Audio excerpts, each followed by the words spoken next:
One of the challenges of the judgment and the perceiving preferences within our personality type is that each one thinks that they're unique and that they are the best. So a judgment personality type doesn't have a lot of patience for the perceiving type, and the perceiving type tends to think that the judgers are a little too close-minded.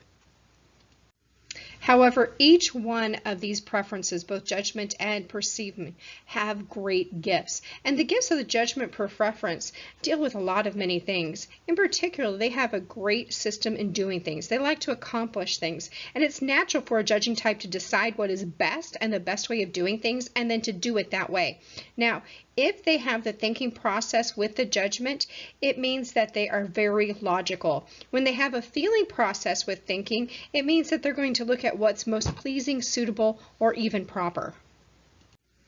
The judgment preference prefers an order even in their possessions. Now, when you combine that with the thinking preference, it means that there's an orderliness for all kinds of utilitarian reasons. The thinking and judging type may have everything inside their drawers very classified, but they might not really be concerned with the state of the top of the bureau. Whereas the feeling and judging types are more aesthetically inclined.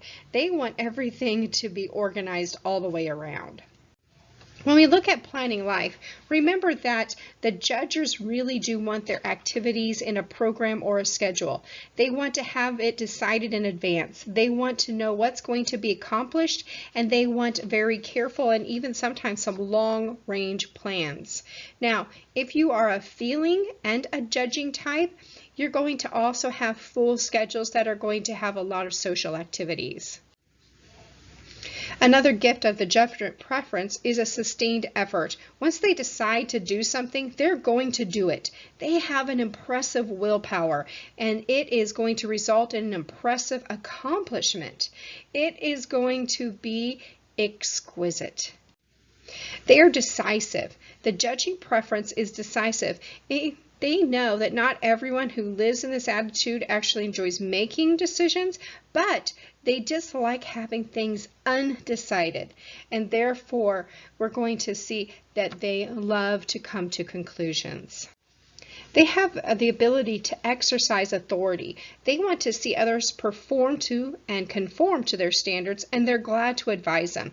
Now, if they have a thinking preference on top of judging, they are better at executive and organizing abilities, and they like to have those rules firmly put together. However, if you have the feeling related to judging, we're going to see that feelers and judgers have a very good way of dealing with law enforcement with a gentle hand. They like to have things settled. Judging types usually know what they think about everything and what they consider worth thinking about. Of course, remember that the judging preference also loves routine, and they accept it very readily. But any marked development of intuition is going to cancel it out, or any kind of innovation, it's going to drive them crazy. So judging types, though, with a sensing part is going to take routine more philosophically than others with other types.